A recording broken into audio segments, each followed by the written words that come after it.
السلام علیکم ورحمۃ اللہ وبرکاتہ۔ 12,000 یہودی بندر ہو گئے۔ روایت ہے کہ حضرت داؤد علیہ السلام کی قوم کے 70,000 آدمی عقبہ کے پاس سمندر کے کنارے ایلیہ نامی گاؤں میں رہتے تھے، اور یہ لوگ بڑی فراخی اور خوشحالی کی زندگی بسر کرتے تھے۔ اللہ تعالیٰ نے ان لوگوں کو اس طرح امتحان لیا کہ ہفتے کے دن مچھلی کا شکار ان لوگوں پر حرام فرما دیا، اور ہفتے کے باقی دنوں میں شکار حلال فرما دیا،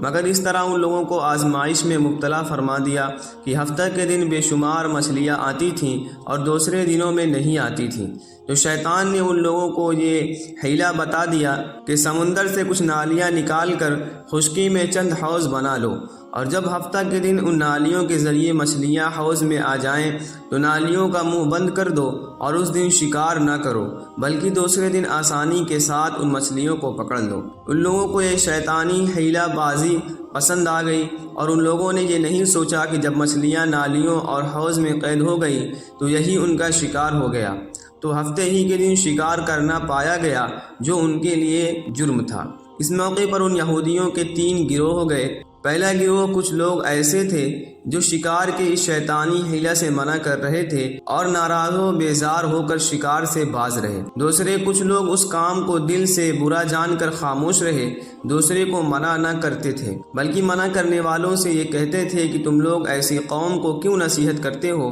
جنہیں اللہ تعالیٰ ہلاک کرنے والا یا سخت سزا دینے والا ہے۔ تیسرے وہ سرکش و نافرمان لوگ تھے جنہوں نے حکم خداوندی کی اعلانیہ مخالفت کی اور شیطان کی حیلہ بازی کو مان کر ہفتہ کے دن شکار کر لیا اور ان مچھلیوں کو کھایا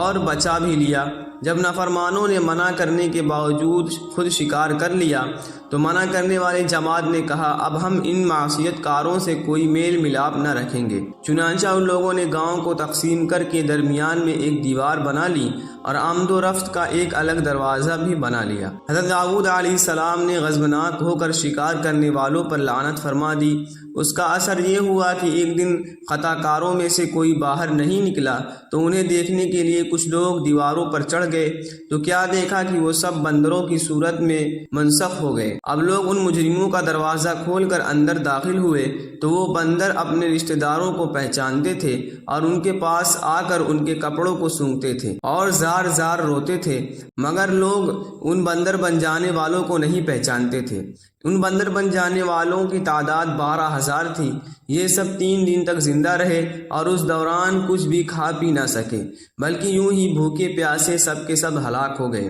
شکار سے منع کرنے والا گروہ ہلاکت سے سلامت رہا، اور صحیح قول یہ ہے کہ دل سے برا جان کر خاموش رہنے والوں کو بھی اللہ تعالیٰ نے ہلاکت سے بچا لیا۔ اس واقعے کا بیان تو سورہ بقرہ کی اس آیت میں ہے، وَلَقَدْ عَلِمْتُمُ الَّذِينَ اعْتَدَوْا مِنْكُمْ فِي السَّبْتِ فَقُلْنَا لَهُمْ كُونُوا قِرَدَةً خَاسِئِينَ، اور بے شک تم ان لوگوں کو جانتے ہو جو تم سے ہفتہ کے بارے میں حد سے بڑھ گئے تھے، تو ہم نے کہہ دیا کہ تم لوگ دھتکارے ہوئے بندر بن جاؤ۔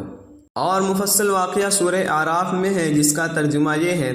اے رسول ان یہودیوں سے حال پوچھو اس بستی کا جو دریا کے کنارے تھی، جب وہ ہفتہ کے بارے میں حد سے بڑھے، جب ہفتہ کے دن ان کی مچھلیاں پانی پر تیرتی ہوئی ان کے سامنے آئیں، اور جو دن ہفتہ کا نہ ہوتا تو نہ آئیں۔ اسی طرح ہم ان کو آزمائش میں ڈالتے تھے ان کی نافرمانی کے سبب سے۔ اور جب ان میں سے ایک گروہ نے کہا کیوں نصیحت کرتے ہو ان لوگوں کو جنہیں اللہ تعالیٰ ہلاک کرنے والا یا انہیں سخت عذاب دینے والا ہے، تو وہ لوگ بولے تمہارے رب کے حضور عذر کرنے کے لیے اور اس لیے بھی کہ شاید ڈر جائیں۔ پھر جب بھلا بیٹھے جو نصیحت انہیں ہوئی تھی تو ہم نے ان لوگوں کو بچا لیا جو برائی سے منع کرتے تھے، اور ظالموں کو بڑے عذاب میں گرفتار کر لیا ان کی نافرمانیوں کا بدلہ دینے کے لیے۔ پھر جب انہوں نے ممانعت کے حکم سے سرکشی کی تو ہم نے فرما دیا کہ تم لوگ دھتکارے ہوئے بندر ہو جاؤ۔ اس واقعے سے معلوم ہوا کہ شیطانی حیلہ بازیوں میں پڑھ کر اللہ تعالیٰ کے احکام کی نافرمانیوں کا انجام کتنا برا